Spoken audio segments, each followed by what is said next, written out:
ಎಷ್ಟೇ ದುಡಿಮೆ ಮಾಡಿದ್ರು ದುಡಿಮೆ ನನ್ನ ಕೈ ಸೇರ್ತಾ ಇಲ್ಲ. ದುಡಿದದ್ದೆಲ್ಲ ಖರ್ಚಾಗ್ತಾ ಇದೆ. ಸಾಲದ ಮೇಲ್ ಸಾಲ, ಸಾಲದ ಶೂಲವನ್ನ ಅನುಭವಿಸೋದಕ್ಕೆ ಸಾಧ್ಯವೇ ಆಗ್ತಾ ಇಲ್ಲ.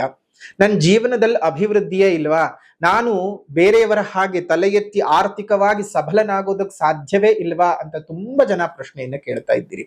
ನೋಡಿ, ಪ್ರಮುಖವಾಗಿ ಅದಕ್ಕೆ ಕಾರಣ ಏನಪ್ಪಾ ಅಂತ ಹೇಳಿದ್ರೆ, ಯಾರಿಗೆ ಜನ್ಮಜಾತಕದಲ್ಲಿ ಗುರು ಚೆನ್ನಾಗಿರೋದಿಲ್ಲ, ಗುರುವಿನ ಅನುಗ್ರಹ ಯಾರಿಗೆ ಗೋಚಾರದಲ್ಲೂ ಇರೋದಿಲ್ಲ, ಅಂಥವರಿಗೆ ಇಂತಹ ಸಮಸ್ಯೆಗಳು ತುಂಬಾ ಸರ್ವೇ ಸಾಮಾನ್ಯವಾಗಿ ಕಾಡ್ತಾ ಇರುತ್ತೆ. ಸಾಲದ ಮೇಲ್ ಸಾಲ, ಹಣಕಾಸಿನ ಅಭಿವೃದ್ಧಿ ಇರೋದಿಲ್ಲ, ಎಷ್ಟು ಸಂಪಾದನೆ ಮಾಡಿದ್ರೂ ಸಹ ಕೈಗೂಡೋದಿಲ್ಲ.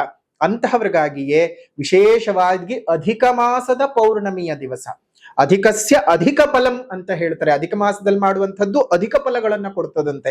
ಹಾಗಾಗಿಯೇ ಅಧಿಕ ಮಾಸದ ಪೌರ್ಣಮಿ ದಿವಸ ನಡೀತಾ ಇರತಕ್ಕಂತಹ ವಿಶೇಷವಾದ ಗುರು ಮಹಾಯಾಗದಲ್ಲಿ ಬಂದು ಪಾಲ್ಗೊಂಡು ನೀವು ನಿಮ್ಮ ಜೀವನದ ಸಾಲದ ಬಾಧೆಯಿಂದ, ಹಣಕಾಸಿನ ಮತ್ತು ಆರ್ಥಿಕ ಸಮಸ್ಯೆಗಳಿಂದ ನಿವೃತ್ತರಾಗೋದಕ್ಕೆ ಇದೊಂದು ಸರಳವಾದ ಉಪಾಯವನ್ನ ನೀವು ಫಾಲೋ ಮಾಡಬಹುದು. ಅಲ್ಲಿ ನವಗ್ರಹ ಹೋಮಗಳ ಸಮೇತ ಮೃತ್ಯುಂಜಯ ಹೋಮ, ಕೂಷ್ಮಾಂಡದ ಹೋಮ, ಬೃಹಸ್ಪತಿ ಹೋಮವನ್ನು ಸಹ ಮಾಡಿ ನಿಮ್ಮ ಜೀವನದ ಸಕಲ ಸಮಸ್ಯೆಗಳಿಗೂ ಒಂದಿಷ್ಟು ಪರಿಹಾರದ ಕೆಲಸವನ್ನ ಮಾಡುವಂತಹದ್ದು ಅಲ್ಲಿ ನಡೆಯುತ್ತೆ.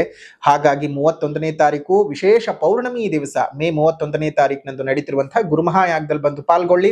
ಅವತ್ತೊಂದು ದಿವಸನೇ ಉಚಿತ ಕಣ್ಣಿನ ತಪಾಸಣಾ ಶಿಬಿರ ಸಹ ಅಗರ್ವಾಲ್ಸ್ ಐ ಹಾಸ್ಪಿಟಲ್ ಕಡೆಯಿಂದ ನಾವು ಹಮ್ಮಿಕೊಂಡಿದ್ದೇವೆ. ನೀವು ಸಹ ಬಂದು ನಿಮ್ಮ ಕಣ್ಣಿನ ಪರೀಕ್ಷೆಯನ್ನು ಸಹ ಉಚಿತವಾಗಿ ಮಾಡಿಸ್ಕೊಳ್ಬಹುದು. ಶುಭವಾಗ್ಲಿ. ಇದರ ಬಗ್ಗೆ ಹೆಚ್ಚಿನ ಮಾಹಿತಿ ಬೇಕು ಅಂದ್ರೆ ಇಲ್ಲೇ ಇರತಕ್ಕಂಥ ಫೋನ್ ನಂಬರ್ಗೆ ಫೋನ್ ಮಾಡಿ.